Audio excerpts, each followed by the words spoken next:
మీ తాకట్టు బంగారం కష్టాలకి good bye చెప్పండి. వెంటనే ఎన్ గోల్డ్ కి కాల్ చేయండి. హైదరాబాద్ లో రేపటి నుంచి క్యాబులు దొరకవు ఇంకా. ఎందుకంటే ఎవరైతే క్యాబ్ డ్రైవర్స్ అట్లాగే గిగ్ కార్మికులు ఉన్నారో, Swiggy delivery boys, cab drivers, delivery boys, వీళ్ళంతా రేపటి నుంచి సమ్మెలకు దిగుతున్నారు. ఇది నిరవధిక సమ్మె.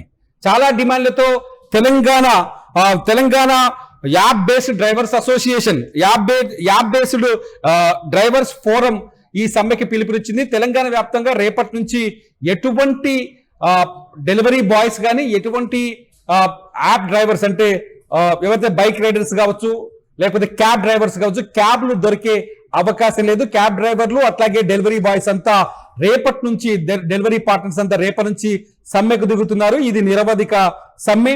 ఇందులో స్విగ్గీ, జొమాటో, ర్యాపిడో, యూబర్, ఓలా, ఏదైతే బిగ్ బాస్కెట్ లాంటి కంపెనీల్లో డెలివరీ పార్ట్నర్స్ గా పనిచేస్తున్నారో వీళ్ళంతా రేపటి నుంచి సమ్మెను ప్రకటించారు. రేపటి నుంచి మీరు ఎవరైనా వస్తువులు బుక్ చేసుకున్నా, వేడి బిర్యానీ కావాలని ఏమైనా బుక్ చేసుకున్నా మీ ఇంటికి రావు. ఎందుకంటే వీళ్ళు అందుబాటులో ఉండరు. రేపు ఖచ్చితంగా ఈ యాప్ కంపెనీలు ఖచ్చితంగా దిగి వచ్చే వరకు వీళ్ళు అసంఘటిత కార్మికులుగా మారిపోయారు. వీళ్ళకి ఖచ్చితంగా చాలా సమస్యలు ఉన్నాయి. ముఖ్యంగా హైదరాబాద్ నగరంలో వీళ్ళ సేవలు చాలా ప్రతి ఇంటికి చేరుకున్నాయి. ప్రతి ఇంట్లో యాప్ ని వాడని వాళ్ళు లేరు. App based business, app based వినియోగ అంటే యాప్ బేస్డ్ సర్వీసుని పొందని వాళ్ళంటూ ఎవరు లేరు. కనీసం పాలు కావాలన్నా, కాఫీ కావాలన్నా, పిల్లలకి పళ్ళు కావాలన్నా, లేకపోతే కూరగాయలు కావాలన్నా నిమిషాల మీద డెలివరీ చేసే డెలివరీ బాయ్స్ తమ కష్టాలు తీర్చకపోతే మేము ఇక ఈ పని చేయలేము, నిరవధికంగా సమ్మె చేస్తాం, ప్రభుత్వాలు ఖచ్చితంగా జోక్యం కల్పించుకొని మా బతుకు తెరువుకి కావలసిన ఆధారాన్ని చూపించాలని చెప్తున్నారు. ముఖ్యంగా ఈ గిగ్ కార్మికులు చేస్తున్న ప్రధాన డిమాండ్ ఏంటంటే, కార్మిక సంఘాల వీళ్ళు చెప్తున్న వీళ్ళ రూల్ ప్రకారం కేవలం ఈ పనిచేస్తుంది ఆదాయం కోసం మాత్రమే కాదు, లక్షలాది మంది గిగ్ కార్మికుల గౌరవం కూడా దీంట్లో ముడిపడి ఉంది. వాళ్ళ జీవనోపాధి అట్లాగే సామాజిక భద్రత కోసం మేము ఈ సమ్మెకు దిగుతున్నాం. మాకు జీవనోపాధితో పాటు గౌరవం దక్కట్లేదు, అట్లాగే సామాజిక భద్రత కూడా లేదని చెప్తున్నారు. ప్రభుత్వం న్యాయం చేస్తే తప్ప సమ్మె ఖచ్చితంగా న్యాయం చేస్తే తప్ప సమ్మె విరమించేది లేదని చెప్తున్నారు. ప్రధానంగా వీళ్ళు యాప్ ఆధారిత క్యాబ్ అట్లాగే ఆటో డెలివరీ సేవలన్నింటినీ కనీస ప్రాథమిక ఛార్జీలతో పాటు కిలోమీటర్కు అట్లాగే నిమిషానికి ప్రభుత్వం అధికారికంగా రేట్లని నిర్ణయించాలని చెప్తున్నారు. ఎవరైతే డెలివరీ పార్ట్నర్ ఉంటారో, ఒకవేళ ఒక వస్తువుని మనం బుక్ చేసుకుంటే ఏదైతే ఆ సదరు అంటే ఫ్లిప్కార్ట్ కావచ్చు, అమెజాన్ కావచ్చు, లేకపోతే ఏదైనా స్విగ్గీ కావచ్చు, ఎక్కడైతే డెలివరీ పార్ట్నర్ వెళ్ళి వస్తువులు తీసుకొస్తారో అక్కడి నుంచి డెలివరీ ఇచ్చే ప్లేస్ వరకు ప్రతి కిలోమీటర్కి ఇంత అంటూ ఒక ప్రత్యేకమైన ధరను నిర్ణయించాలని వీళ్ళు అడుగుతున్నారు. అట్లాగే టైం ఆధారితంగా అంటే నిమిషానికి ఇంతనే ఆధారంగా కనీస ఛార్జీలను పెంచాలని చెప్తున్నారు. అట్లాగే తెలంగాణ గిగ్ అట్లాగే ప్లాట్ఫామ్ కార్మికుల కోసం ప్రత్యేక రూల్స్ రూపొందించి సంక్షేమ బోర్డుని తక్షణమే ఏర్పాటు చేయాలంటున్నారు. తెలంగాణ ప్రభుత్వం ఇప్పటికే ఒక చట్టాన్ని తీసుకొచ్చింది. Telangana platform based gig workers 2026 బిల్లును తీసుకొచ్చింది. ఈ బిల్లులో కొన్ని హామీలు ఇచ్చింది రేవంత్ రెడ్డి ప్రభుత్వం. 2026లోనే ఈ సంవత్సరంలో ఈ బిల్లు వచ్చింది. గిగ్ కార్మికుల కోసం సంక్షేమ బోర్డును ఏర్పాటు చేస్తామని చెప్పింది. వెంటనే సంక్షేమ బోర్డును ఏర్పాటు చేయాలని కూడా వీళ్ళు డిమాండ్ చేస్తున్నారు. అట్లాగే ప్లాట్ఫామ్ కంపెనీలు ఏకపక్షంగా ఛార్జీలను నిర్ణయించే విధానానికి స్వస్తి పలకాలి అంటున్నారు.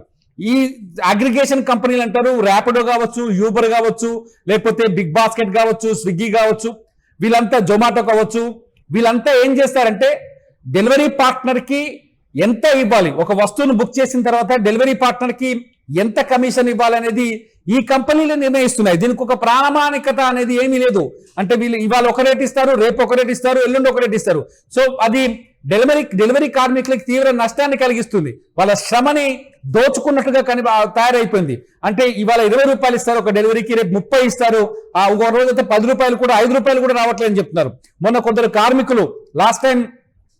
కార్మికులు ఒకరోజు సమ్మెకి పిలుపునిచ్చిన రోజు తీవ్రమైన ఇబ్బందులు ఎదుర్కొన్నారు. ప్రయాణికులు కావచ్చు, సామాన్యులు కావచ్చు, లేకపోతే రెగ్యులర్ గా ఇంటి దగ్గర డెలివరీ ముఖ్యంగా హై రైజ్డ్ అపార్ట్మెంట్లలో ఉండే వాళ్ళకి ఈ డెలివరీ బాయ్స్ నిజంగా ఒక వరంలా మారిపోయారు.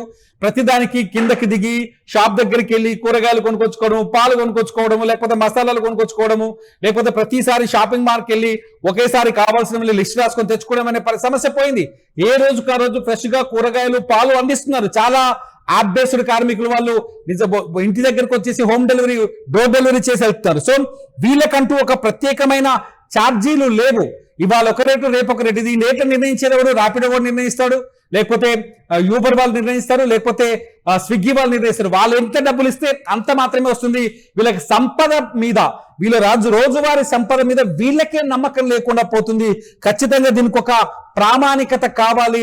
ఇంత ఒక వ్యక్తికి ఇంత సంపద వచ్చే విధంగా కొంత ప్రమాణాలను ఏర్పాటు చేయాలని చెప్పేసి ఏకపక్ష ఛార్జీలని విధించకూడదని చెప్పేసి వీళ్ళు డిమాండ్ చేస్తారు. ఇంకో డిమాండ్ వచ్చేసి మోటార్ వెహికల్ అగ్రిగేటర్ మార్గదర్శకాలు 2025 ప్రకారం ప్రభుత్వం కనీస ఛార్జీలను ప్రకటించాలి అంటారు. అంటే బేసిక్ గా ఒక డెలివరీ చేసినప్పుడు నేను డెలివరీ బాయ్ అనుకోండి, నేను ఒక డెలివరీ చేసినప్పుడు కనీసం ఒక డెలివరీకి కనీస అమౌంట్ ఇంత వస్తుంది, ఇంతకంటే తగ్గదు అనే ఒక నిర్ణయం తీసుకోవాలి. దీనికి ప్రభుత్వాలు జోక్యం కల్పించుకొని వాళ్ళకు ఒక బేసిక్ ఛార్జీని ఇచ్చే విధంగా, అగ్రిగేషన్ కంపెనీల నుంచి ఇచ్చే విధంగా ఒక నిబంధనని, ఒక రూల్ ని తీసుకురావాలని కోరుకుంటున్నారు. ఈ నేపథ్యంలో తెలంగాణ ప్రభుత్వం తీసుకొచ్చిన Telangana platform based gig workers 2026 బిల్లును కూడా ఈ కార్మిక సంఘాలు ప్రస్తావిస్తున్నాయి. రేపు ఇందిరా పార్క్ దగ్గర వీళ్ళు భారీ ఎత్తున ధర్నా నిరసన కూడా చేయబోతున్నట్టుగా సమాచారం ఉంది. రేపు తెలంగాణ వ్యాప్తంగా ఉండే గిగ్ కార్మికులందరూ ఇక్కడికి వచ్చే అవకాశం ఉంది. అయితే ఇక్కడ ఇంకొక సమస్య కూడా ఉంది. తెలంగాణలో ఎవరు గిగ్ కార్మికుడు, ఎవరు డెలివరీ పార్ట్నర్, ఎవరు కాదనేది పెద్ద చర్చ జరుగుతుంది. ఎందుకంటే ఇక్కడ కేవలం యాప్ లో వాళ్ళ వివరాలు నమోదు చేసుకొని ఆ యాప్ ఆధారంగా మాత్రమే వీళ్ళు పనిచేస్తారు. అందరే కొందరు పార్ట్ టైం జాబ్ చేస్తున్నారు. నేను చూశాను, వ్యక్తిగతంగా నేను చూశాను, కొందరు పోలీసు కానిస్టేబుల్ జాబ్ చేస్తూ కూడా అదనపు ఆదాయం కోసం ర్యాపిడో నడిపిస్తున్నారు, ఓలా నడిపిస్తున్నారు, లేకపోతే యూబర్ లాంటి క్యాబ్ సర్వీస్ నడిపిస్తున్నారు. అంతేకాదు స్విగ్గీ లాంటి డెలివరీ పార్ట్నర్స్ గా పనిచేస్తున్నారు. చాలా మంది ప్రభుత్వ ఉద్యోగాలు చేసే వాళ్ళు కావచ్చు, ప్రైవేట్ ఉద్యోగాలు చేసే వాళ్ళు కావచ్చు, ఈ గిగ్ వర్కర్స్ గా మారిపోయి వాళ్ళకి సమయం దొరికినప్పుడు అదనపు ఆదాయం కోసం పనిచేస్తున్నారు. అయితే వీళ్ళందరూ సంఘటితంగా లేకపోవడం అతిపెద్ద సమస్యగా మారింది. కొందరేమో పూర్తిగా ఈ వృత్తి మీదనే ఆధారపడి ఉన్నారు. పొద్దున్న లేస్తే బైక్ స్టార్ట్ చేసి డెలివరీలు చేస్తూ సాయంకాలానికి 1000 రూపాయలు, 500, 1500 సంపాదించుకోవడం. ఇది కొందరికి ఉపాధిగా మారింది, మరి కొందరికి పార్ట్ టైం జాబ్ గా మారింది. సిటీలో చాలా చోట్ల ఎక్కువ మంది స్టూడెంట్స్ ఈవినింగ్ సమయంలో ఈ బైక్ రైడర్స్ గా మారిపోయి, చాలా మంది, మీరు అందరికీ అనుభవాలు ఎదురై ఉంటాయి. ఎవరైనా మీరు బైక్ ఎక్కినప్పుడు ఇంటర్వ్యూ చేస్తే ఎక్కడి నుంచి వచ్చావు, ఏం చేస్తావు అంటే వాళ్ళు చెప్తుంటారు వాళ్ళ కష్టాలన్నీ.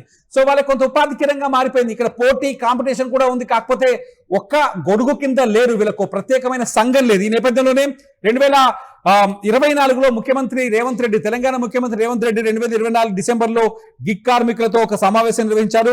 2025 ఏప్రిల్లో ఒక ముసాయిదా బిల్లును తీసుకొచ్చారు. వీళ్ళ సంక్షేమం కోసం ప్రజలు, అగ్రిగేటర్లు, ప్లాట్ఫామ్ సంస్థల నుంచి వచ్చిన 250 విజ్ఞాపనలు అంటే సజెషన్స్ తీసుకొని, అభ్యంతరాలను తీసుకొని పరిశీలించి మార్పులు చేర్పులు చేసి ఒక బిల్లును తీసుకొచ్చారు.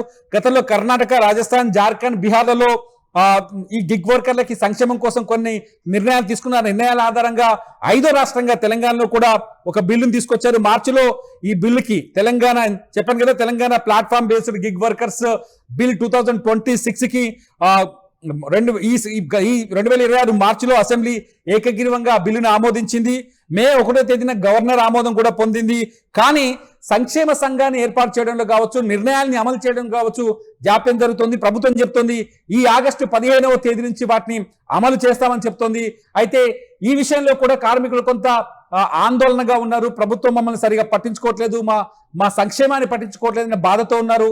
ఈ నేపథ్యంలో నిరవధిక సమ్మెకు దిగితే తప్ప తమ సమస్యలు పరిష్కారం కావని నిర్ణయించుకున్నారు. ఈ నేపథ్యంలోనే నిరవధిక సమ్మెకు పిలుపునిచ్చారు. చాలా క్లియర్ గా అర్థమవుతుంది. రేపటి నుంచి మీ ఇంటికి జొమాటో ఆర్డర్ రాదు, స్విగ్గీలో ఫుడ్ రాదు, అట్లాగే బిగ్ బాస్కెట్ లో కూరగాయలు రావు, పాలు రావు. అట్లాగే మీరు రోడ్డు మీదకి వచ్చి ఎక్కడికైనా వెళ్ళాలి అంటే బైక్ బుక్ చేసుకుంటే యూబర్ బైక్ దొరకదు, ర్యాపిడో బైక్ దొరకదు, రేపటి నుంచి కారు కూడా దొరకదు. ఖచ్చితంగా ఇది ప్రజల జీవితాల్లో భాగమైపోయారు గిగ్ కార్మికులు, ఈ రైడర్లు, అట్లాగే డెలివరీ పార్ట్నర్స్.